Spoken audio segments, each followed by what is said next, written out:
So what Mark and I, the spirit of the Hack Goes On event was to, what can we do to help our city, or our province, or our country?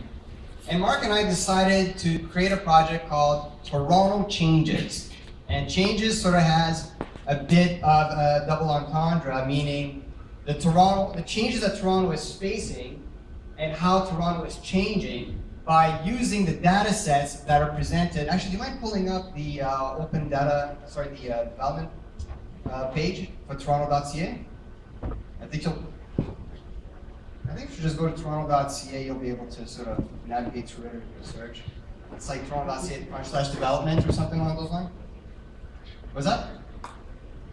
So as I'm speaking, anyways, we decided to look at that page and once again see if we can make a much more engaging environment in terms of what's going on. Like essentially, this was the genesis of this whole thing was Dave Meslin's TED Talk. If you've seen it, he talks about those sort of development signs that you see, like a development proposal has been posted and blah, blah, blah, and that people ignore and they walk by all the time.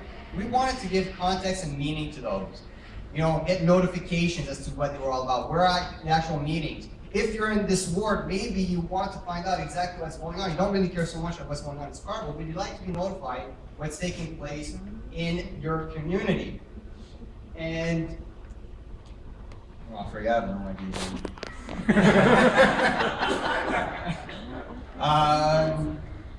now let's go zoning environment. Let's have fun with that one.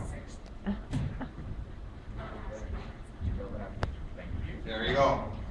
So now we had some problems because we had a hard time actually finding the site and the information. We had a hard time pulling the information. We had a hard time understanding the information. We had a hard time understanding the planning process. We had a hard time doing just about everything about it because we had no idea what the hell we were doing. We were just a couple of guys who had an idea. Now luckily, by the way, in case you guys are wondering, we have City of Toronto people here that are helping Mark sort of find this development page. Maybe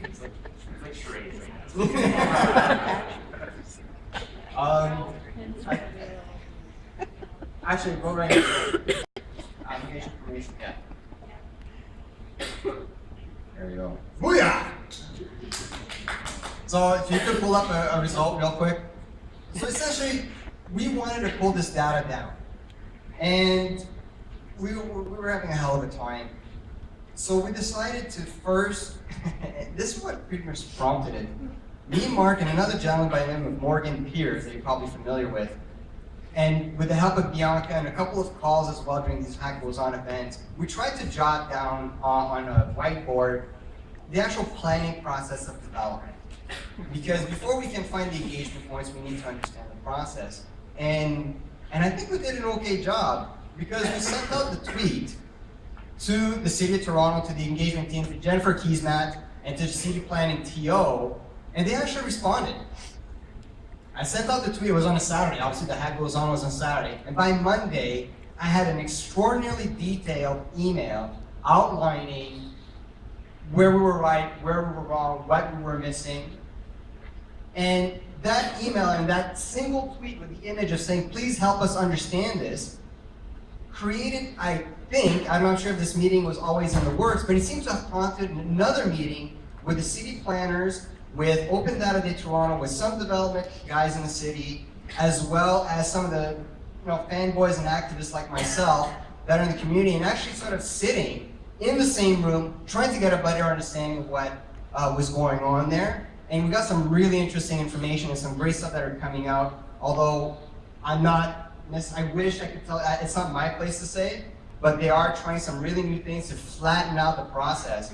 But now I think I'm definitely nearing my time. I'm gonna pass it over to Mark, where he'll tell you more about the technology as to what we were trying to do, because Lord knows I can't speak tech besides, bold.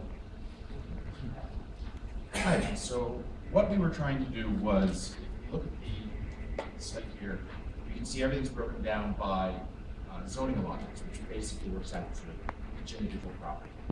So what we envisioned was a similar system where you would be able to pull up a map, you'd be able to zoom into any part of the city, click on a different property, and see if there's any development plans there. Ideally, this would start at the minute that the record is created, that somebody's applied for rezoning, applied for a building permit, or applied for anything else. What would happen then is the user could assign an address for themselves, maybe where they work, where they live, their favorite part of the city, and then based on that, have the map automatically go to that zone, give them notifications of anything that happens within a half-kilometer radius of that area, and really integrate with that. Because everything would have been built in open data, that interface would be better in the web, but we can support this with apps on each of the major devices. So you would be able to get these notifications to your phone, say, and you just always be engaged. You know what's happening in your neighborhood, what happens around your favorite parks, and this would have been really good. One of the benefits as well is that we could have a time capsule element to this, where you could actually play with the time to see how the city of Toronto has changed. So look at the area 50 years ago, 20 years ago, as far back as the data exists. And that's really the big part of it, is the data existing. As Richard was saying, a lot of this stuff does exist in some form in the city. What we'd really like to see is it available as open data, and it's not. We worked with a couple of services to try to create a data set out of what we're finding on the city's website there. And it was very arduous, it was very hard. As was mentioned, there are a lot of ideas around this. There's a lot of things changing, so we're really excited to see what comes. And we're really excited if that comes very quickly for us, just for a little hint, maybe. But we would also integrate other outside services to this. Because we're working with open data, it's mutable. Because we're working with tech and the internet, and we can relatively expect that anybody using a phone for this sort of service is going to be using data plans. We can integrate this with Twitter to allow for a larger conversation, which brings in people who aren't necessarily using our topic, or our product, sorry. By using hashtags and integrating that right into the service, all of a sudden, the service isn't just our product. Twitter becomes a vocal, active element for us in that sense, where people can talk back and forth. They can have conversations. By also having it on Twitter, it means that we're not bringing in biased, non-neutral data into our product. So when you go to, say, Toronto Changes, you would just be seeing that clean data that's coming from the city. You're not seeing a lot of stuff coming from other people that might be accurate, might be inaccurate, but the conversation can still exist. And it's bringing all this together that really would allow this to grow into something that the city can use itself to monitor what people are thinking and what people are looking at. Just one more thing quickly that I should mention is, as part of this process, we fell on this tool called import.io that you're seeing right here. And we say, well, you know what, we'll try to use this tool to pull the data that you saw so like this we can create our app. And we were lucky enough that the import.io team arranged for a kind of like private session to learn how to use the tool to pull the data from the city of Toronto. And being sort of the OpenGov fanboy that I am, I said, well, if it's just for me, do you mind if I invite other people? And I said, yeah, sure. So I invited Mark, I invited the city, invited the province, invited the feds.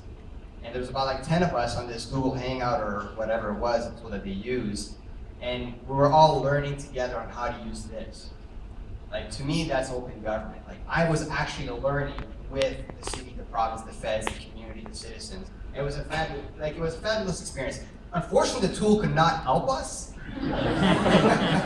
There was JavaScript issues, but they were able to use that tool to pull and create a data set from the Sunshine List, the provincial Sunshine List. Now, if you've been on the Sunshine List, it's just a series of HTML pages. It's not an actual open data set. But using this tool, import.io was able to actually create a functional API data set for the Ontario Province Sunshine List. So, just to jump on that for a second, it is an incredible tool. I do recommend that if you're playing with open data, you go and look at it. And if you're doing things like you mentioned, Sunshine List or other items that don't exist as easily consumable data, this can really, really help. It does have some flaws, but it is a great resource, and Alex Gibson, the person who gave us the session, is constantly working on it, so keep an eye on it. So there you go. That all came from Open Data Day Toronto that goes on in February 12th. So thank you very much. This is Toronto Changes. We'll move on to the